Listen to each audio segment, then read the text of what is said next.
In 1939, the United States Army was not the unstoppable force most people imagine when thinking about World War II. It ranked 17th in the world, smaller even than Romania's army, and its soldiers were often under-equipped, under-trained, and spread thin across a vast country.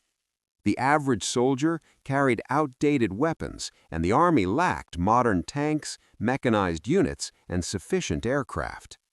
Military planners knew that if war came to the United States, the nation would be severely unprepared. Despite this, America was quietly laying the foundation for a transformation that would astonish the world in just a few years.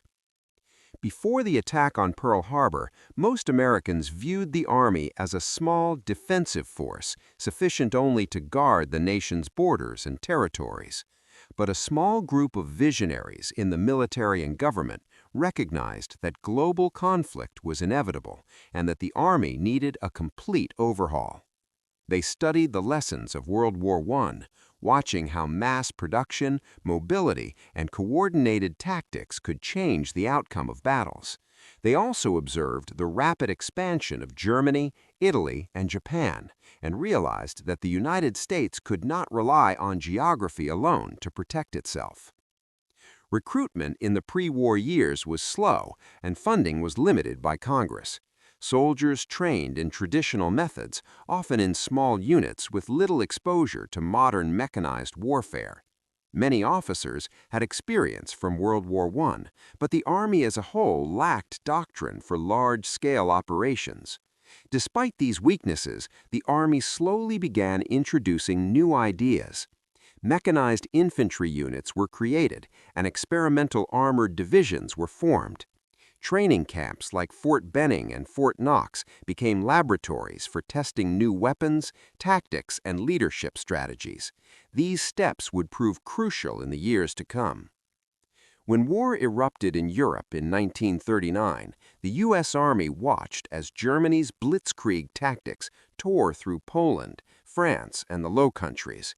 The speed, coordination, and firepower of the German army were shocking, and American planners realized that the army needed to adapt, not just to fight, but to fight differently. Tanks had to operate alongside infantry, artillery needed to be mobile and precise, and air support had to be integrated into every mission. This realization drove changes in doctrine that would take years to implement, but even early experiments signaled a commitment to building a modern fighting force. Meanwhile, the United States began quietly ramping up industrial production in anticipation of war. Even though many Americans did not want to enter the conflict, factories were retooled to produce military vehicles, weapons, and aircraft. Small orders were placed for trucks, tanks, and planes, and engineers were recruited to design better models. These efforts, though limited, set the stage for a transformation that would eventually outpace any enemy the United States would face. The story of the pre-war U.S. Army is not one of immediate strength, but of preparation and vision. Soldiers may have lacked experience in modern combat, but the Army was learning, experimenting, and evolving. Officers were sent to observe foreign militaries, study new technologies, and rethink strategy. Training emphasized adaptability and initiative, even when resources were scarce. These lessons, often overlooked in history books, were the seeds that allowed the United States to go from a small, underfunded force in 1939 to the most powerful army in the world by 1943. By the time the United States officially entered the war in December 1941, the Army was far from perfect, but it was ready to grow at an unprecedented rate. The men who had trained in the pre-war years would soon find themselves in massive combined operations across 2 oceans, in deserts, jungles, and cities.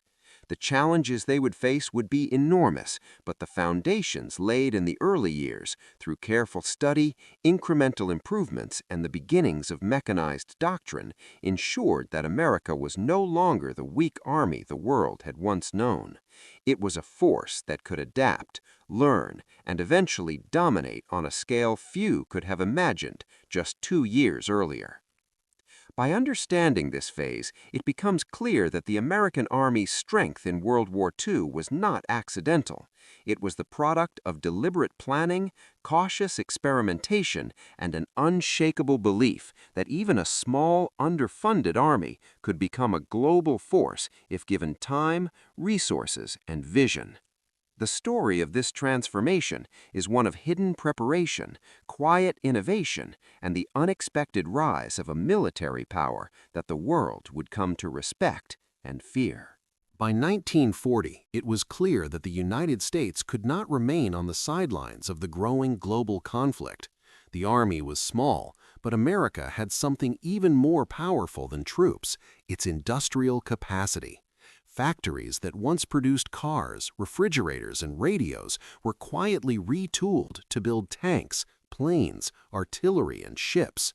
The scale of production was staggering. Within just a few years, American industry would produce more planes, more ships, and more vehicles than all the Axis powers combined. This transformation did not happen by accident. Government agencies worked closely with private companies, coordinating production schedules, allocating raw materials, and designing new models for modern warfare.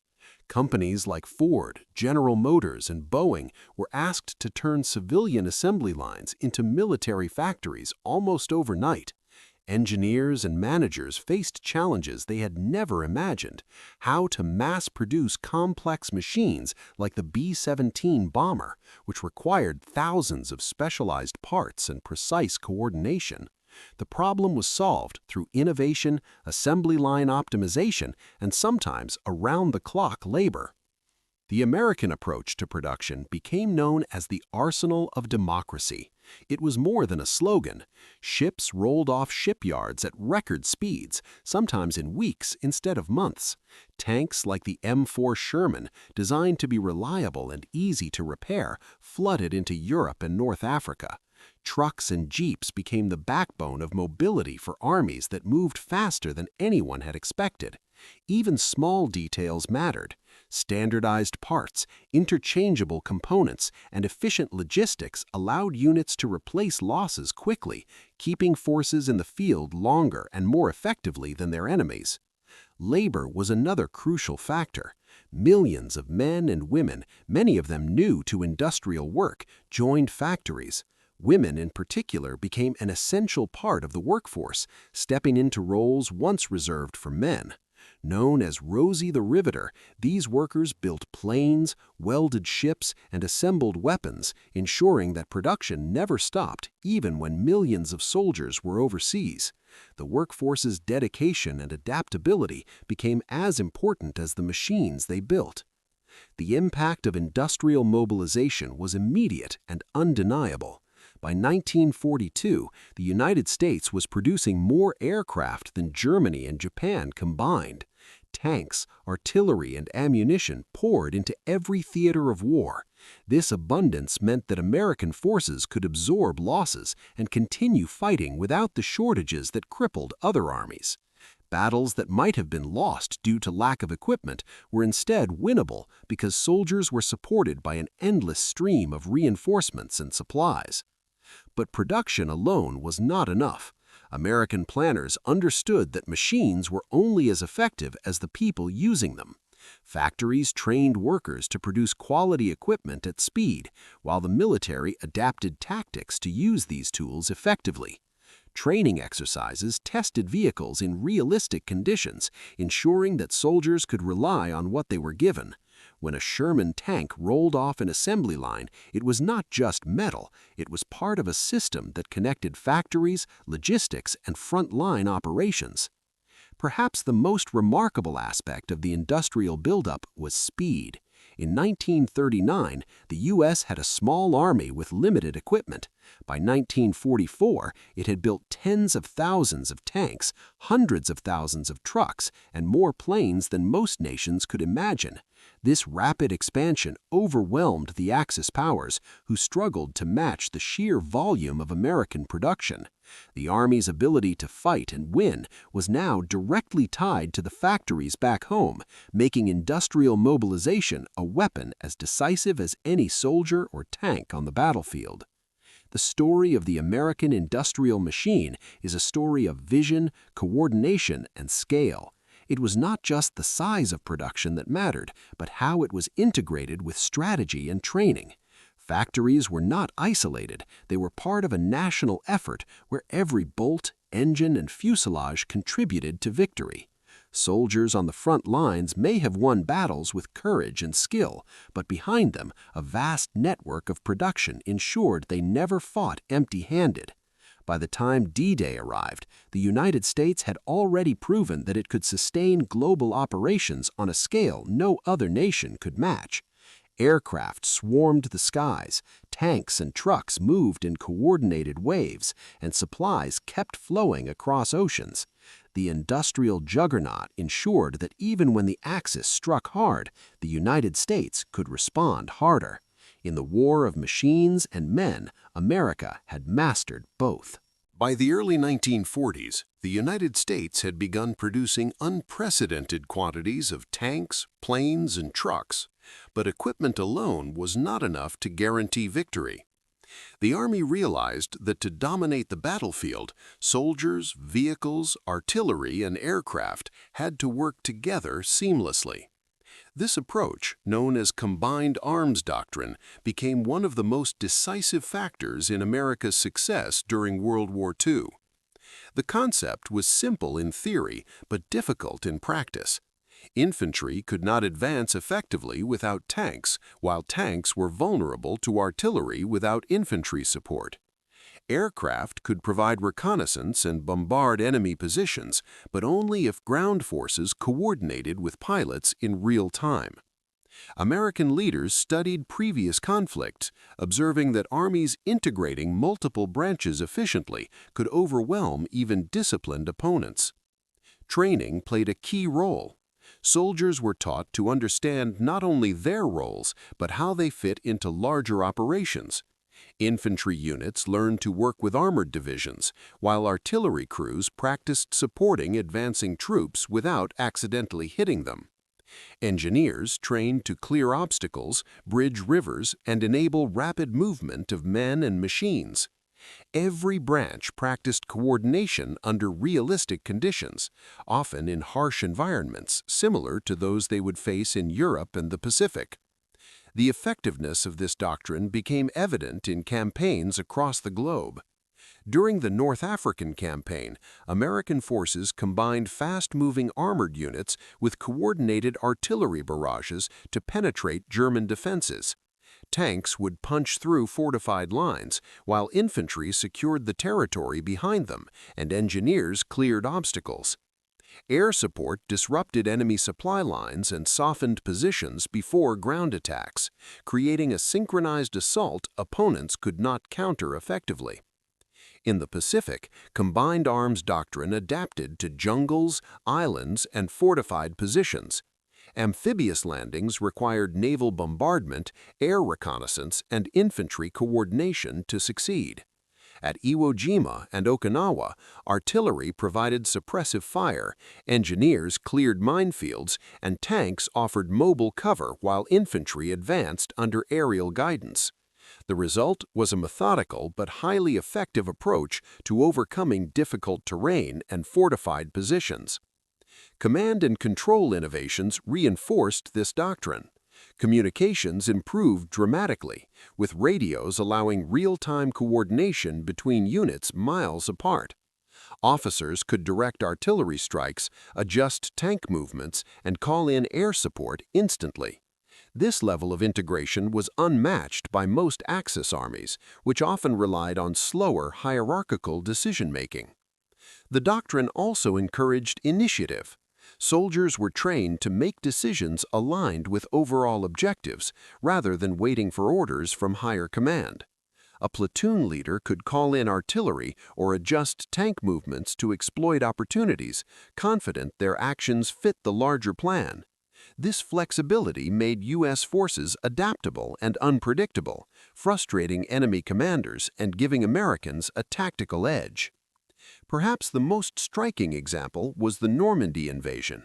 On D-Day, thousands of troops landed under fire, supported by naval gunfire, airborne operations, tanks rolling up beaches, and artillery covering advances. Without coordination, the assault would have failed. By integrating all elements into a cohesive system, the United States broke through formidable defenses and established a foothold in Europe. Combined arms doctrine turned quantity into quality. Soldiers were not simply armed with superior numbers, they had a battlefield approach that amplified strengths and mitigated weaknesses.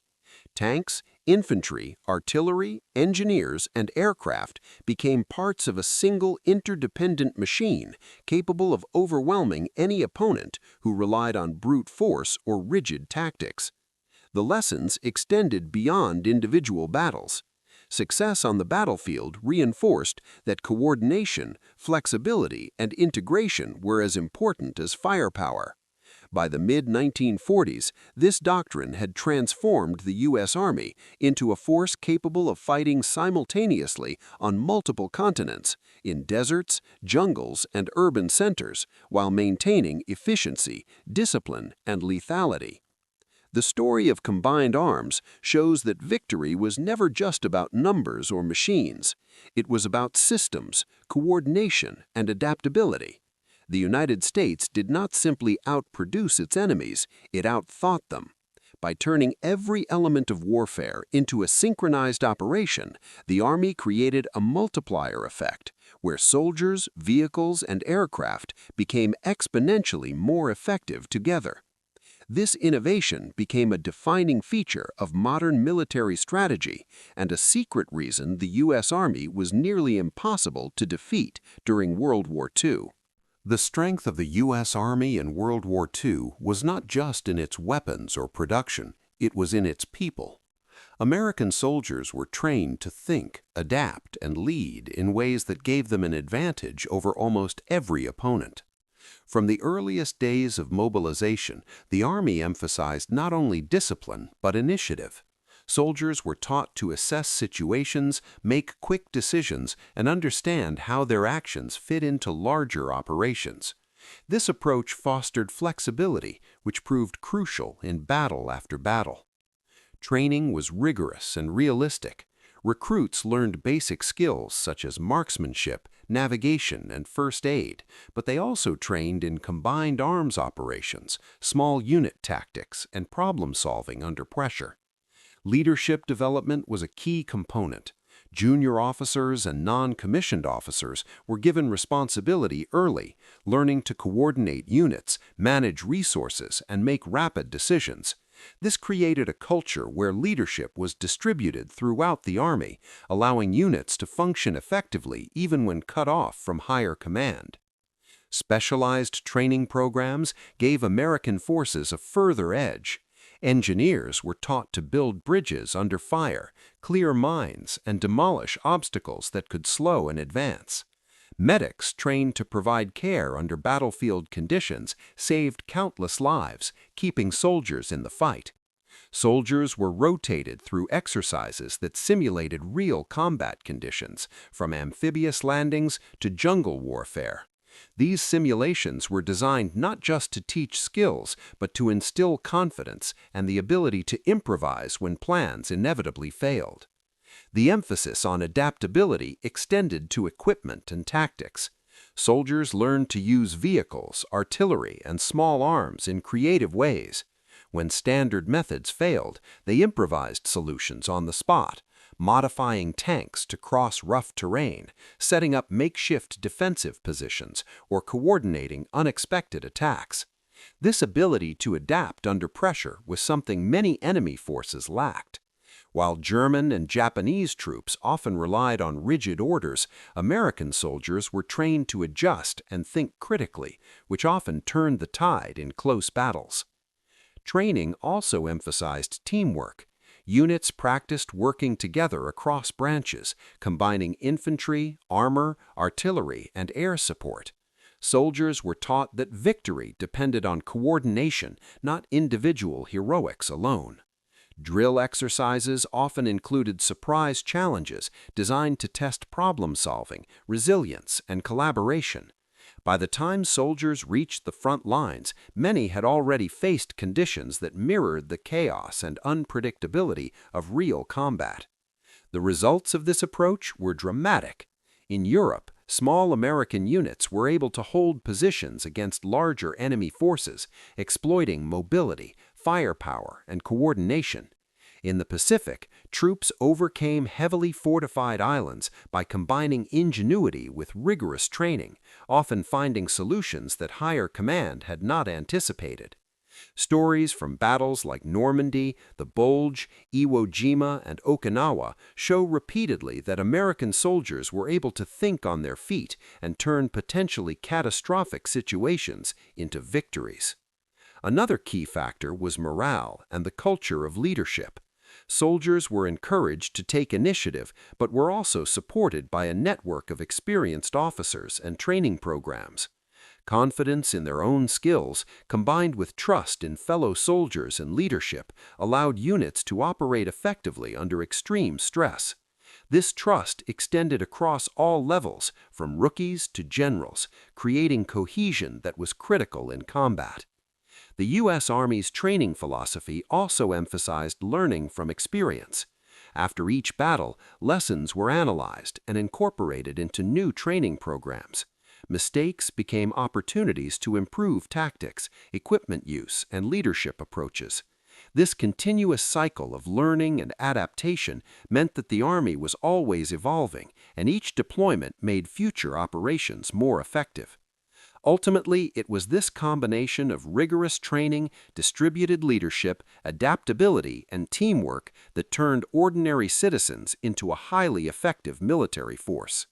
Soldiers were not just following orders, they were empowered to think, innovate, and solve problems in real time.